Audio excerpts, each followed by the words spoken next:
Okay, so now you're like, okay, you got the mix down, you're able to understand reference mixes and all of these things, but what about recording yourself or recording an instrument or even just recording somebody else?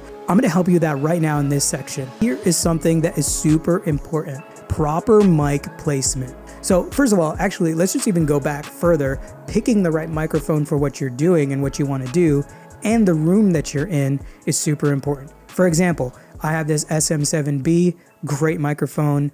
Everyone knows what it sounds like because podcasters use it. Billie Jean was recorded on this microphone. People just know what this mic sounds like. So it's really good for talking. It's really good for actually singing in an apartment too. So if you're in a place where you aren't able to really treat the room and you're not able to have like a really loud microphone, you can actually use one of these to help you out. So it's a dynamic microphone and it's a pretty quiet mic. It doesn't pick up a whole bunch of the room. Now, on the other side of that, if you do have a space that you can actually do recordings on and all of that good stuff, I'm actually going to do this and show you what this microphone, now this is a cardioid microphone here, a U87 clone. So I'm going to show you what this one sounds like. Let's just switch over right now. You can notice that this one right here, let's just kind of show you this hard, like the plosives. And then, but you can notice that you hear way more of the room in this microphone than you do in this microphone. So notice how this one's like way more focused, but this one you can kind of hear, I'm kind of the same distance away.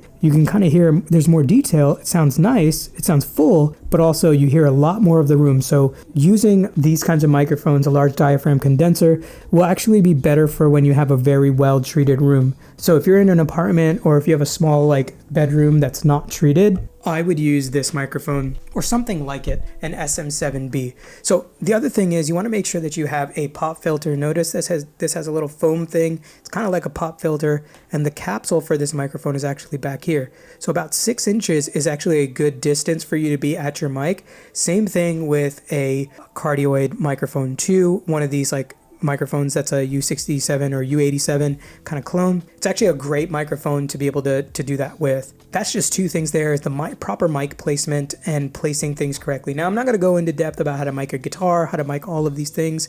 If you want me to, leave a comment below. But the other thing is using a pop filter like this foam thing, or like what you've seen here. I have a pop filter on top of this, and then I also have another one. This basically stops all the P's and T's from like hitting the capsule too hard. So it really helps, and it softens the voice a bit. So another thing that is going to help you out when you're recording is having good monitor speakers or good headphones. So one thing that I use is I have 2 things. I have Yamaha HS8s. I love them. They sound great. They have great low end and they sound amazing. I could do a review on them if you want me to. Let me know in the comments below. But then I also have these headphones here. These are I forgot the brand. What is the brand? So these are the DT770 Pros. You can kind of see them here on the side. So these are really good for monitoring. They're very comfortable. They sound great. They translate well. You can actually mix on them pretty good too. And they're just all around great headphones for not that much money. So if you want to grab them, you can check out the link in the description. That will be an affiliate link, so you can grab that and I will get a kick off of that. So thank you.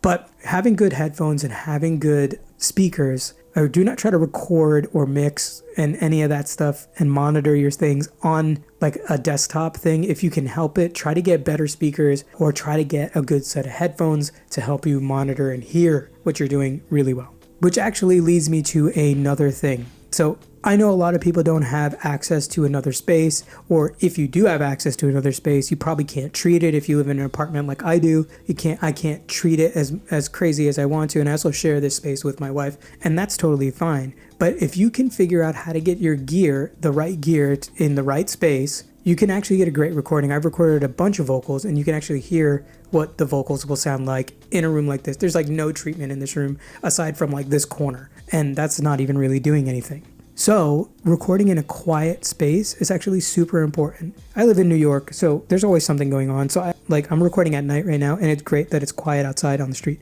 But if I try to record during the day, there's construction, there's people honking, there's police sirens all outside the window, and not a great time to record. So try to find a quiet time and a quiet environment to record. So you're like, hey, Kirk, I've got a good microphone. I've got a good set of headphones. I got the pop filter. I got the quiet environment. Now, how do I actually get it into my computer? But you don't even know how to do that. So I'm going to show you right now. You just have to have an audio interface. Basically, what the interface does is it connects your analog signal, converts it to digital, and puts it into your computer. That's what it does. And it's the in-between thing. Not all interfaces are made the same. They're not equal. You know, you can't expect to get like $1 million sound out of a $25 interface. It's just not going to happen. And you're not going to be able to get like a super high quality sound out of something that's like super cheap. But with a caveat, you can actually spend money on something like a Scarlett 2i2 or something like UAD Spark or something like that, and you can get a really, really, really great sound. For example, I'm using the Apollo Twin and an Apollo X8. I love the Apollo series from UAD, and they are so good, and you can actually hear what it sounds like. It comes with great software, and the software sounds amazing, and you're able to get a really clean, awesome sounding vocal going right in. So I would say use a really good interface. Try not to go cheap on this. This is one of those things that like if you get a good one, it'll last you forever.